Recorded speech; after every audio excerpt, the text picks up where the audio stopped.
Next, we will introduce the topic of differential equations. And before we do that, I would like to discuss the equations, but the ones that we learned in algebra, that we'll refer to as algebraic equations. So in algebra, we said that an equation is a statement that contains an unknown quantity, which we call a variable.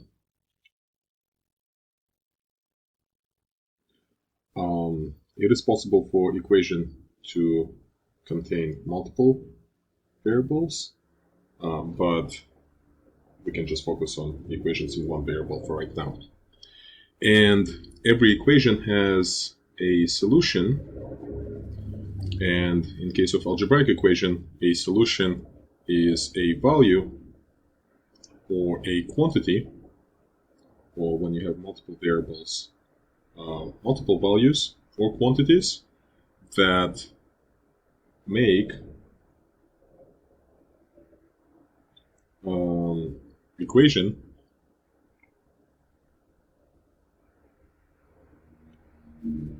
true. So, for example, if we take this equation x squared minus 1 equals 0, we can check whether negative 1 is a solution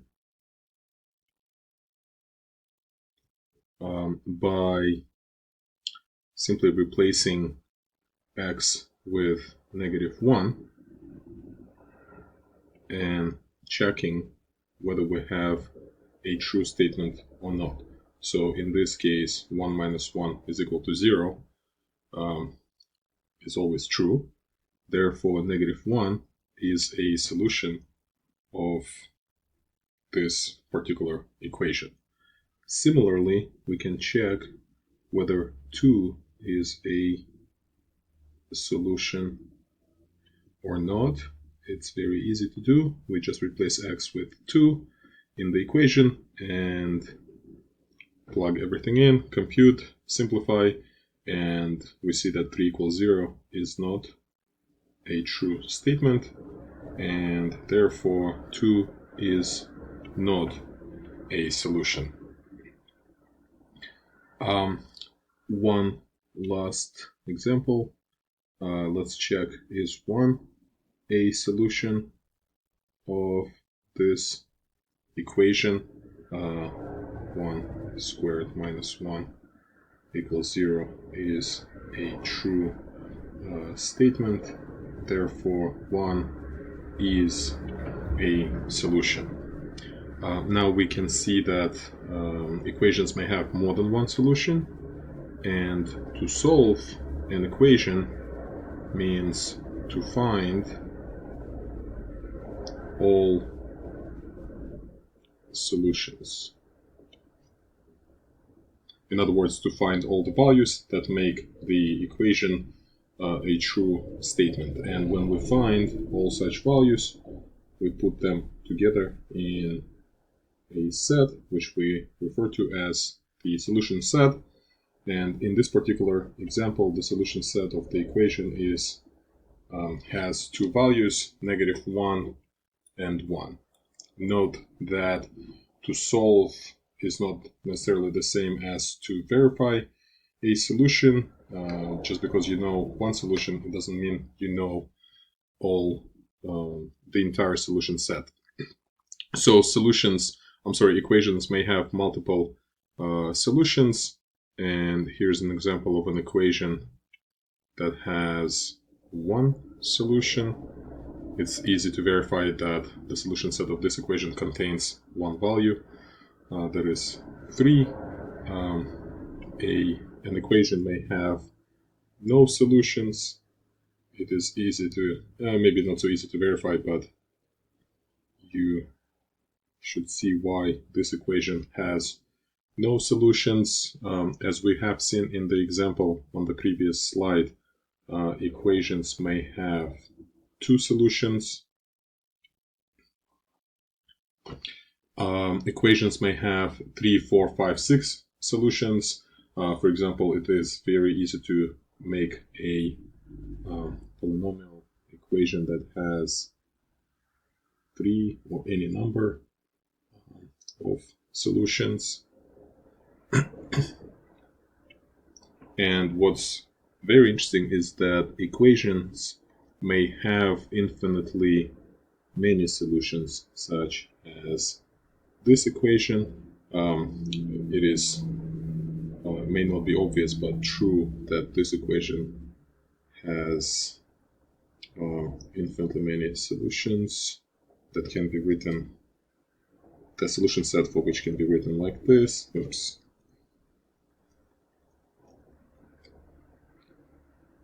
Just start with negative 2 pi.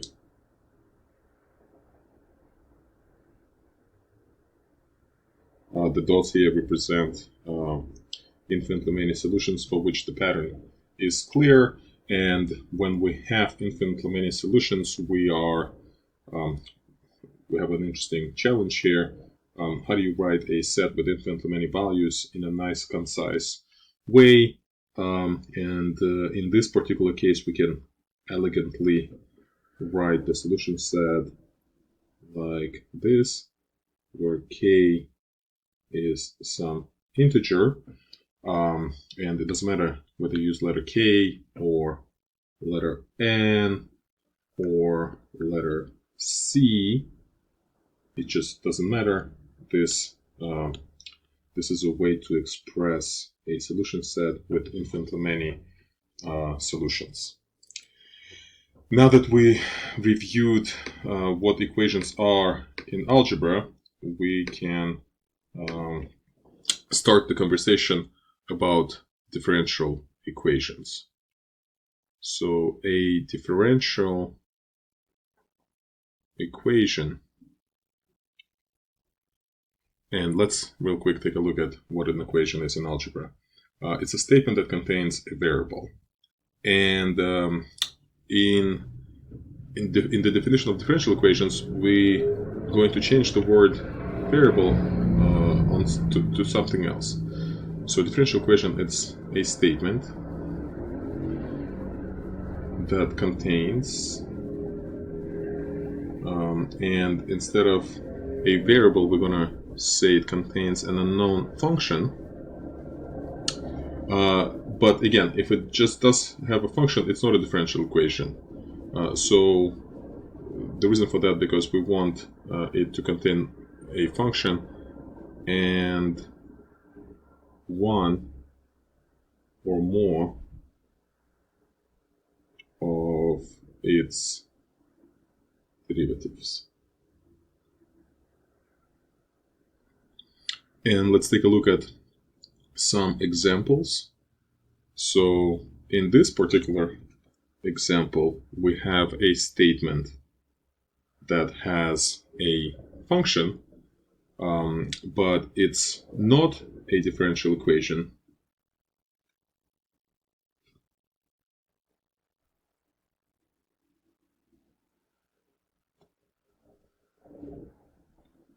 Because it doesn't have a derivative of this function involved. So even though it is some sort of equation and we can even solve it, but this equation is not in the scope of our interest, which is differential equations. Here's another example of something that it's a statement again that has a function, but it's not a differential equation because it doesn't have a derivative. So even though we can solve for f of x here, and it's nothing but algebra, it is not a differential equation. So these two examples are examples of something that we don't call differential equations.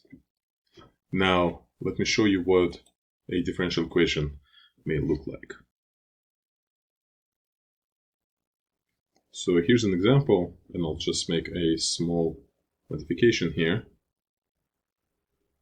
This is an example of a differential equation. So even though it doesn't have a function, it does have a derivative of a function. So this is a differential equation.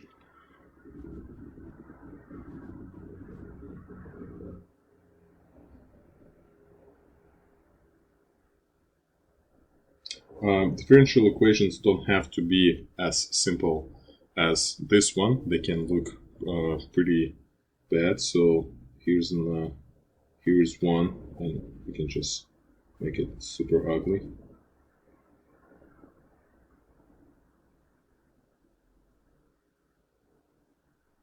This is also an example of a differential equation because it has a function and its derivatives.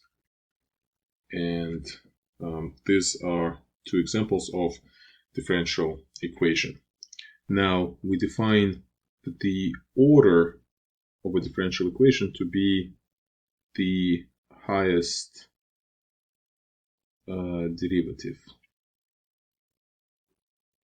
So for example, in this case we have derivative, the first derivative only.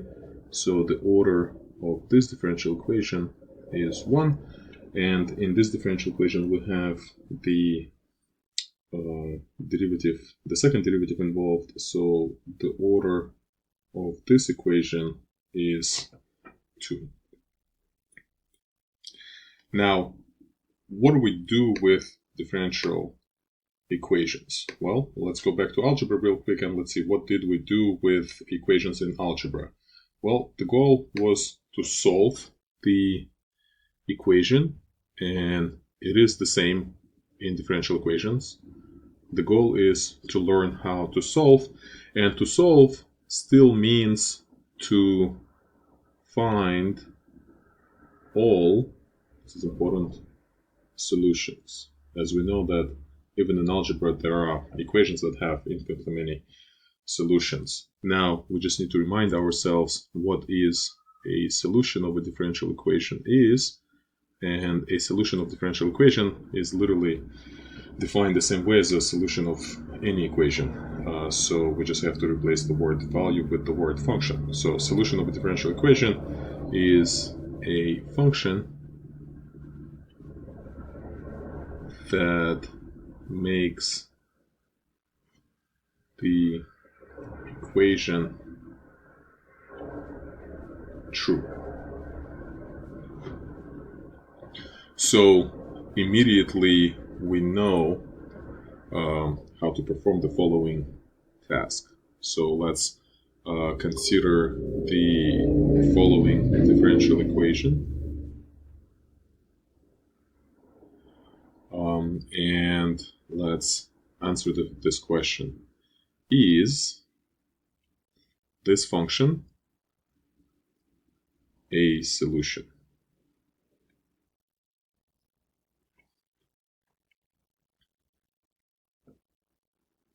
And to answer this question, we have to plug in this function into the equation. But first, we need to find the derivative. So derivative is 2x, and now I replace the derivative in the equation with this expression. So 2x minus 1 equals x squared. And the question here is this true? Is it an identity? In other words, is it always true? So we're not trying to solve this equation, we're just trying to answer the question, is it always true? And this is only true for some values of x. So in general, it is false. So the answer is no. X squared is not a solution of the above differential equation. So let's try another one. So let's take x cubed, and let's maybe, I don't know, let's just add another x here. And let's try to answer this question again. Is this a solution? So in order for us to check whether it is a solution or not, we have to first find the derivative. and then we replace derivative in the equation with 3x squared plus 1.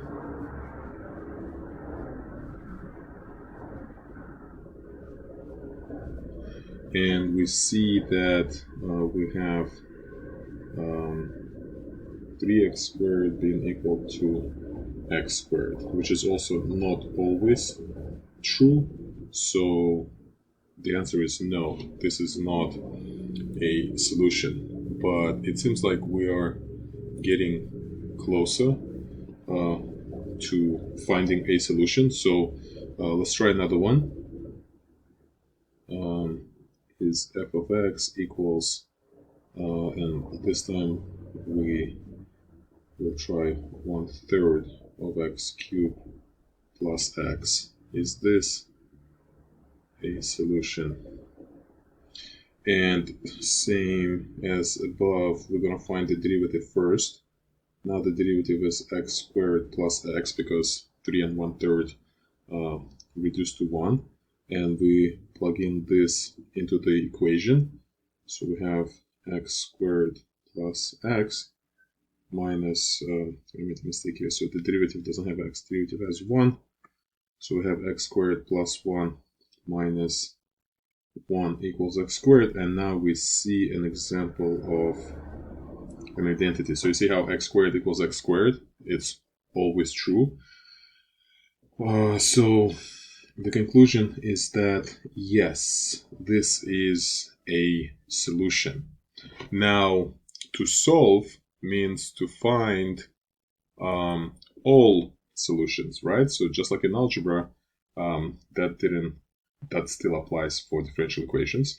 So how confident are we that we found all solutions? I would say that we shouldn't be too confident. So let's try something else.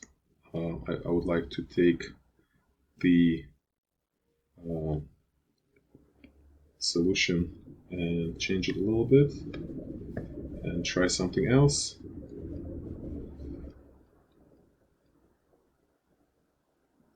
So what happens if we add, let's say we just add 5 over here, and we'll try to answer the same question. Is f of x a solution? So when we find the derivative, it turns out that the derivative of this function, even though we added 5 over here, is still the same. So the equation becomes a true statement, and therefore this is a solution. So what does that mean? Well, just for fun, let's just, instead of 5, maybe add some other number, such as maybe 2022. And let's realize that the derivative, no matter what number you add there, will always be x squared plus 1. And therefore, when you replace it into the equation, you'll end up with a true statement, meaning that this is a solution. As a matter of fact, if you replace this number with any constant, so let's just put letter C here, you'll see that this is a solution for any value C. So we can now say we're not 100% confident that this is the solution set, but we know that there are infinitely many solutions, and at least some of them can be expressed with this in this way. So remember how earlier we talked about expressing infinite solution set using some nice elegant way.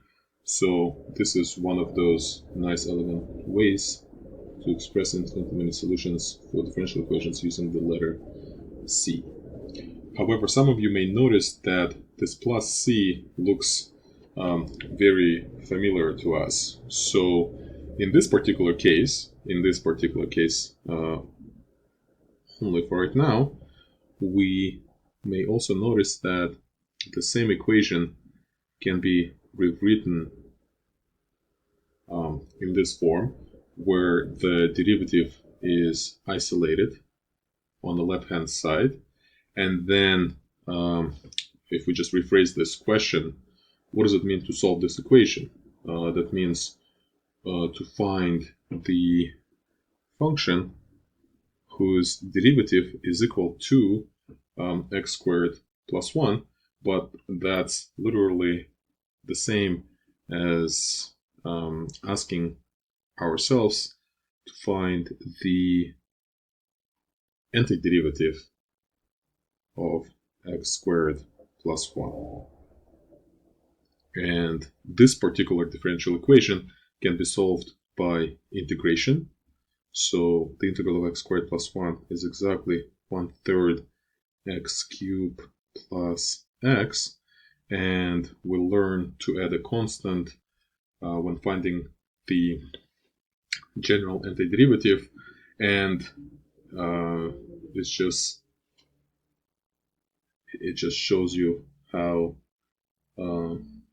this is not a coincidence that we been adding this constant plus c. This is kind of perfectly lines up with our new goal of finding the solution to differential equations. Again, this particular differential equation can be solved by integration because the derivative can be isolated. In general, it is not true. So here is another example, just to show you that it is not always going to be nice and easy. So this is differential equation in which we, instead of using f of x notation, which can seem pretty heavy when there's a lot of the function and its derivatives appearing in the equation.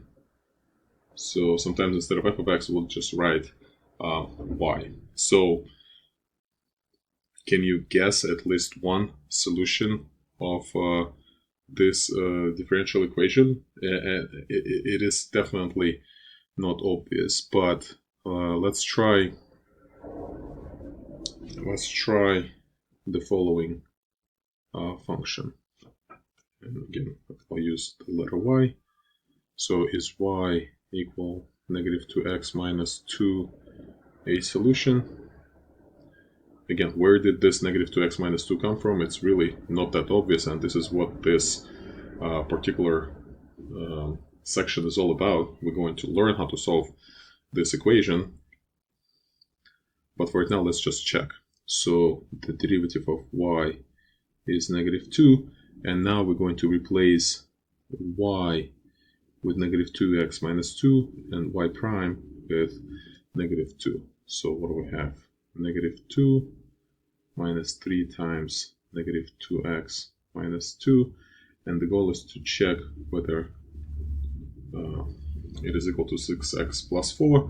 And let's see. Distributing negative 3. And we see that this is always true. Therefore, this is a solution. So now, can we just throw plus c in there and assume that it is also a solution? Is it always going to be the case? Let's find out. So we find y prime. The y prime is still negative 2. We replace y prime with negative 2, but this time we replace y with negative 2x minus 2 plus c. And the goal is to check whether it is equal to 6x plus 4. And this time you should be able to see that it is not an identity for all values of x.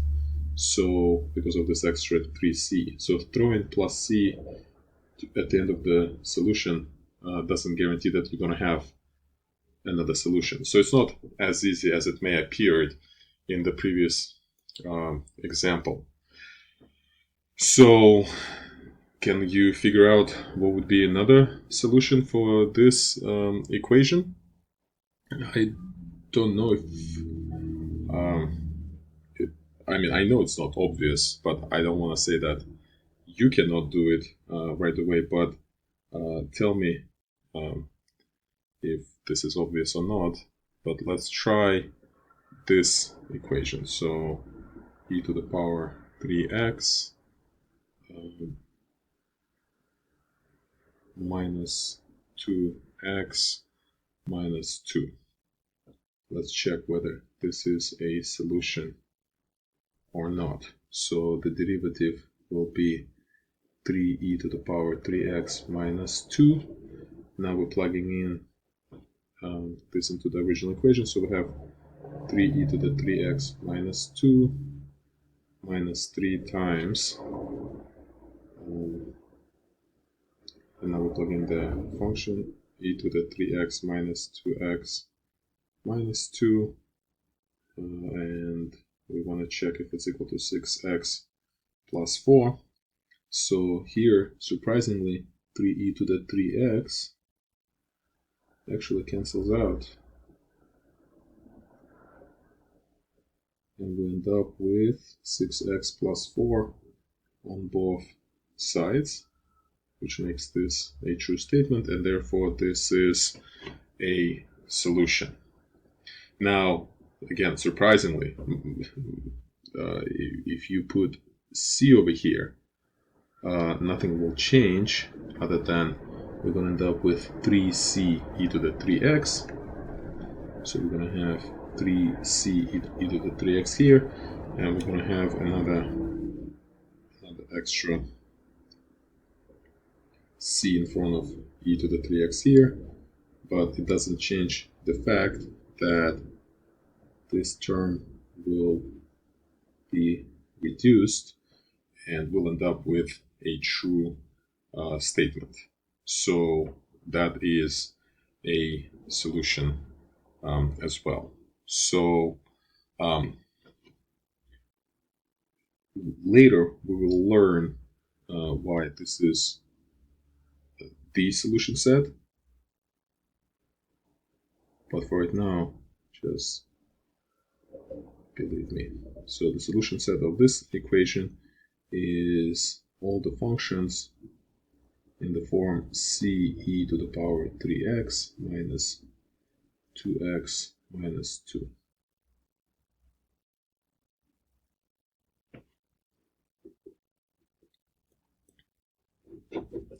Now we have seen some examples of differential equations. So one last thing I want to talk about is some vocabulary. So let's consider this equation. We know that y equals x squared is a solution.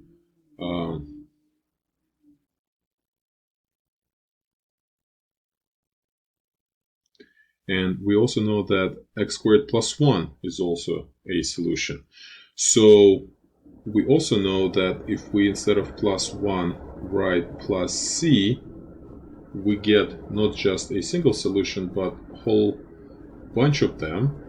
So adding plus c there instead of a number allows us to write infinitely many solutions at once. So this is not a solution. This is what we call the family of solutions, but we're going to use the following language. We're going to refer to this as the general solution. So when you have plus c in the solution, we'll refer to this, instead of the solution set, we'll call it the general solution of an equation. And when c takes a certain value, we will refer to that solution a particular solution. So in this case, this is a particular solution when c takes the value 1. So by allowing c different values, you're going to obtain different particular solutions. So similarly, in another example, we had y prime minus 3y equals 6x plus 4. We obtained the general solution. So y equals c e to the power 3x minus 2x minus 2. This is what we'll refer to as the general solution. And by setting c to be equal to different values, we can get different particular solutions. So for example, if we set c equal to 0, we will get y equals negative 2x minus 2. It's an example of one particular solution. And if we set c equals to 1, we will get another particular solution. So how and when and why we would be interested in any of them, we will discuss in the next lesson.